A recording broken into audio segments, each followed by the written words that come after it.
আরে পরমা, তুমি আবার এই কাঠ ফাটা রোদে মাঠে চলে এলে? আমি তো ঘরে ফিরতামই। অমন কথা বলো না তো। সেই সাত সকালে বেরিয়েছো, পেটে একটাও দানা পড়েনি। তুমি না খেলে আমি ভাত খেতে পারি?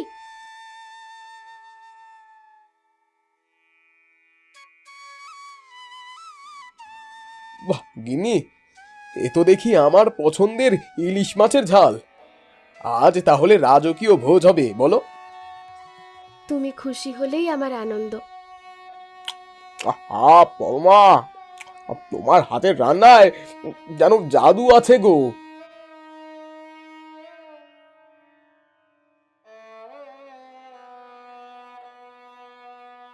এসেছিস বাবা? আজ মাঠে বড্ড বেশি দেরি হয়ে গেল যে। হ্যাঁ মা, আজ কাজ সারতে সারতে বেশ দেরি হয়ে গেল। পরমা কোথায় মা? ও তো রান্নাঘরে তোর জন্য হাত মুখ ধোয়ার জল আর একটু গুড় জল রেডি করছে। মা, আজ কিন্তু মাঠেই ওনার খাওয়া হয়ে গেছে। আমি মাছের ঝাল নিয়ে গিয়েছিলাম। জানি মা, আমি তো তোকে বললাম আজ ওই ইলিশ মাছটা ভালো করে রাঁধতে। আমার ছেলে খুব ভালোবাসে। ও, তাহলে মা আর বউ মিলে চুপি চুপি পরিকল্পনা করছো। আমি তো ভাবলাম পরমা একাই সব রান্না করেছে। মাই তো শিখিয়ে দিলেন কোন মশলা দিলে মাছের স্বাদ আরো বাড়বে। আমি তো শুধু হাতা খুন্তিই নেড়েছি।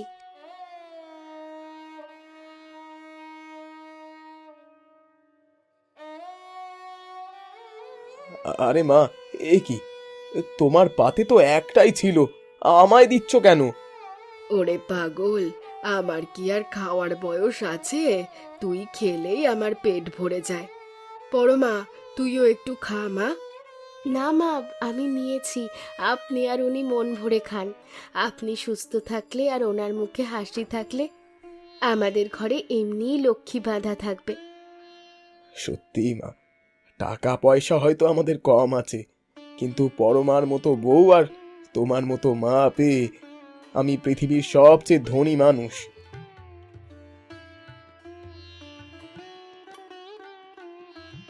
ওগো, আজ আকাশটা কেমন গুমোট মেরে আছে না? তোমার মুখটা এমন শুকনো লাগছে কেন? শরীর ঠিক আছে তো? আরে না না, ও কিছু না। কাল রাতে বোধহয় একটু বেশি খেয়ে ফেলেছি, তাই শরীরটা ম্যাচ ম্যাচ করছে। মাঠে গিয়ে খোলা হাওয়া পেলে সব ঠিক হয়ে যাবে। বেশি দেরি করো না কিন্তু, আবহাওয়া ভালো ঠেকছে না। কাজ হয়ে গেলেই তাড়াতাড়ি বাড়ি ফিরে এসো। আচ্ছা গিন্নি, সাবধানে থেকো, আমি চললাম।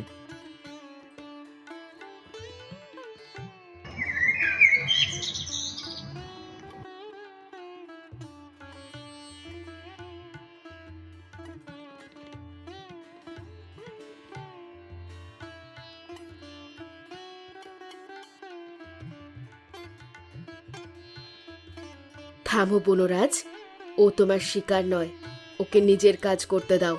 ওকে ওর গন্তব্যে যেতে দাও। তাই হোক, হরির আদেশ আর এই মেয়ের সাহসের কাছে আজ আমি নত স্বীকার করলাম। যাও মা, তুমি তোমার কাজে যাও, আমি তোমার পথ থেকে সরে দাঁড়ালাম।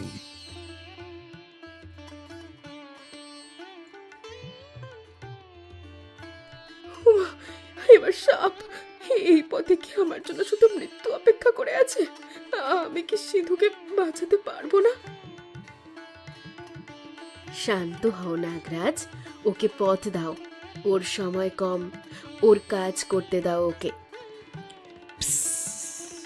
ক্ষমা করো মা, আমি আমার আদেশ পালন করছিলাম, কিন্তু পরীর আদেশ অমান্য করার ক্ষমতা আমার নেই। যাও, তোমার কাজে যাও, আমি আশীর্বাদ করছি। কে কে হাসছে এভাবে? হ্যাঁ, সামনে এসো। আমি তো তোমার কোনো ক্ষতি করিনি। কতদিন পর এমন টাটকা মানুষ পেলাম। এই জঙ্গলের সীমানা যে একবার পেরোয় সে আর ফেরে না। আজ তোকে আমি আমার ডেরায় নিয়ে যাব। আমায় ছেড়ে দাও, আমার স্বামী আমি মৃত্যুশয্যায়, আমার এই ওষুধটা নিয়ে যেতেই হবে। তুমি আমায় খেয়ে ফেললে যে সে মারা যাবে। খবরদার, ওর গায়ে হাত দেওয়ার স্পর্ধা করিস না প্রেতনি। ও কোনো সাধারণ মেয়ে নয়। ওর হৃদয়ে ওর স্বামীর প্রতি ভালোবাসা আছে। তার এক বিন্দু তেজে তুই ভস্ম হয়ে যেতে পারিস। উফ, এই আলো আমি সহ্য করতে পারছি না। আমাকে ছেড়ে দাও পরি, আমি ভুল করেছি। তবে শোন, আজ থেকে এই জঙ্গলে কোনো সাহসী আর ভালো মনের মানুষকে তুই বিরক্ত করবি না। পথ ছেড়ে দে।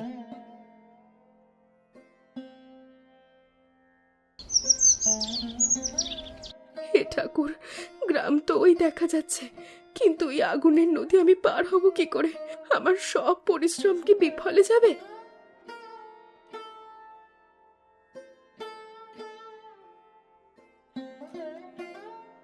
ভয় পেও না পরমা, জাদুপরি আমাকে পাঠিয়েছেন তোমার এই শেষ পরীক্ষার সাহায্য করতে। ঝটফট আমার পিঠে উঠে এসো।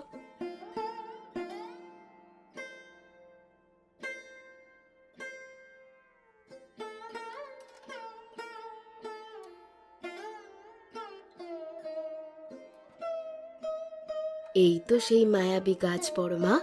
এই গাছের পাতা তুমি তোমার বরের কপালে ছুঁয়ে দাও, দেখবে সে সুস্থ হয়ে উঠবে।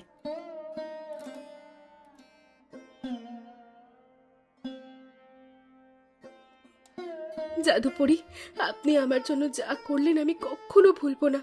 কিন্তু আপনার কাছে একটাই অনুরোধ, আমায় বলবেন আপনি কোথায় থাকেন? আপনাকে কি আবার কোনোদিন দেখতে পাবো? পরমা, আমার নির্দিষ্ট কোনো ঘর নেই।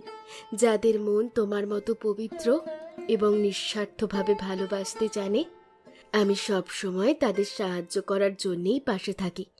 মানুষকে বিশ্বাস আর ভালোবাসার মধ্যেই আমার বাস।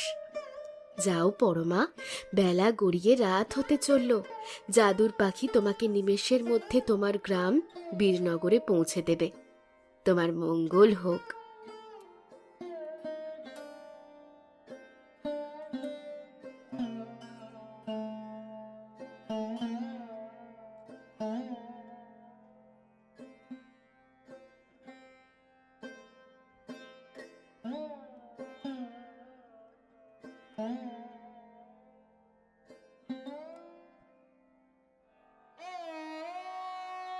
এ কি অলৌকিক কাণ্ড!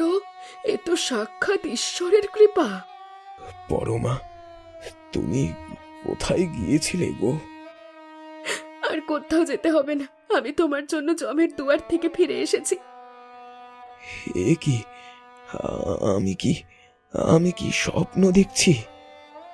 পরমা, তুমি কাঁদছো কেন? আমার তো মনে হচ্ছে আমি এক নতুন জীবন পেলাম। ওগো, আজ আমাদের ভালোবাসা আর জাদুপরীর দয়ায় তুমি ফিরে এসেছো। আজ থেকে আমাদের সংসারে আর কোনো ভয় নেই।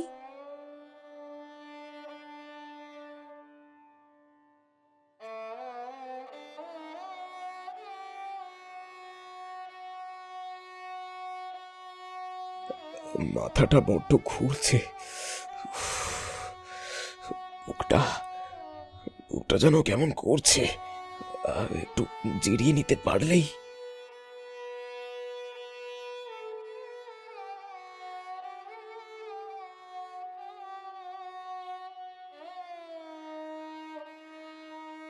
বেলা তো গড়িয়ে গেল, এখনো ফিরছে না কেন? মাও তো ঘুমিয়ে পড়েছেন। মনটা কেমন যেন অস্থির লাগছে।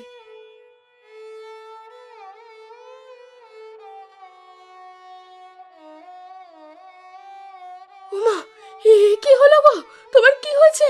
হরেন ভাই, ওনার এই দশা কেন? ঘাবড়িও না পরমা বৌদি, মাঠে কাজ করতে করতে হঠাৎই মুখ থুবড়ে পড়ে গিয়েছিল। আমি পাশের জমিতেই ছিলাম, দেখতে পেয়েই তুলে আনলাম।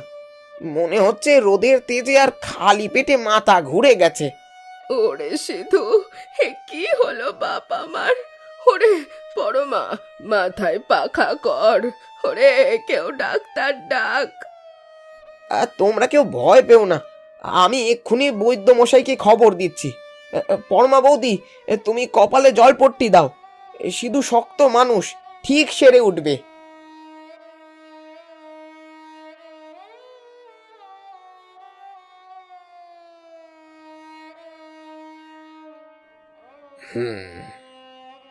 কপাল তো দেখছি আগুনের মতো গরম হয়ে আছে। বৈদ্যমশাই, আপনি তো কত অসাধ্য সাধন করেন, ওনার এই অবস্থা কি করে হলো? একটু ওষুধ দিন না, যাতে উনি চোখ মেলে তাকান। আমি সব করতে রাজি। বাবা, আমার ছেলেটাকে বাঁচাও। দেখুন মা, লুকিয়ে লাভ নেই।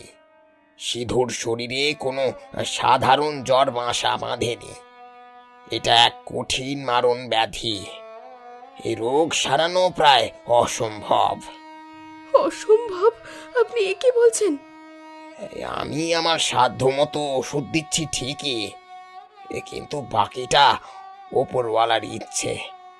মানুষের হাত আর কতটুকু। এই রোগের ওষুধ আমার এই সাধারণ ঝুলিতে নেই। হে ঠাকুর, যে মানুষটা জীবনে কোনোদিন কারো ক্ষতি করেনি, যে শুধু হাড় ভাঙা খাটুনি খেটে আমাদের মুখে অন্ন জুগিয়েছে, তাকে তুমি এভাবে কেড়ে নেবে? আমার সিঁথির সিঁদুর কি এভাবে মুছে যাবে?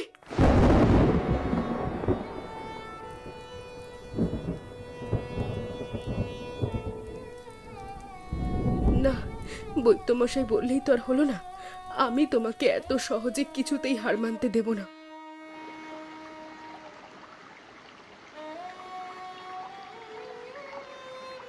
ঠাকুর, আমার হাতের সেবা আর চোখের জলে যদি একটুও পুণ্য থাকে, তবে তুমি ওনাকে ফিরিয়ে দাও। আমি দরকার হলে না খেয়ে থাকবো, সারা জীবন কষ্ট করব, শুধু ওনাকে একবার পরমা বলে ডাকতে দাও।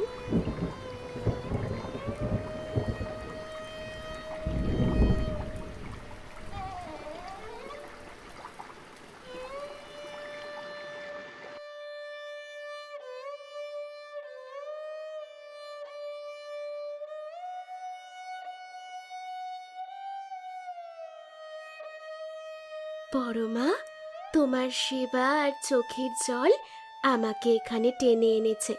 সিধুর জীবন শেষ হয়ে আসছিল, কিন্তু তোমার ভালোবাসার জোর অনেক বেশি।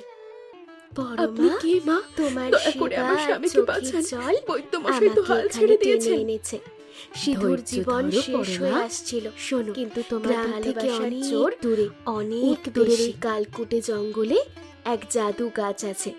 সেই গাছের পাতা তুমি যদি নিয়ে এসে সিধুর কপালে ছোঁয়াও, তবে সে মৃত্যুর মুখ থেকে ফিরবে। সত্যি বলছো জাদুকরি?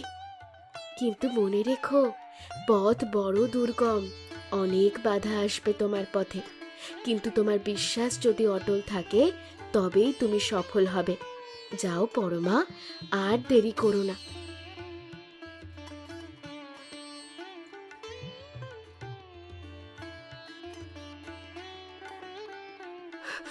মা ঘুমোচ্ছেন, এই সুযোগ আমাকে যেতেই হবে। ওগো, আমি তোমার জন্য তোমাকে বাঁচানোর জন্য আসছি।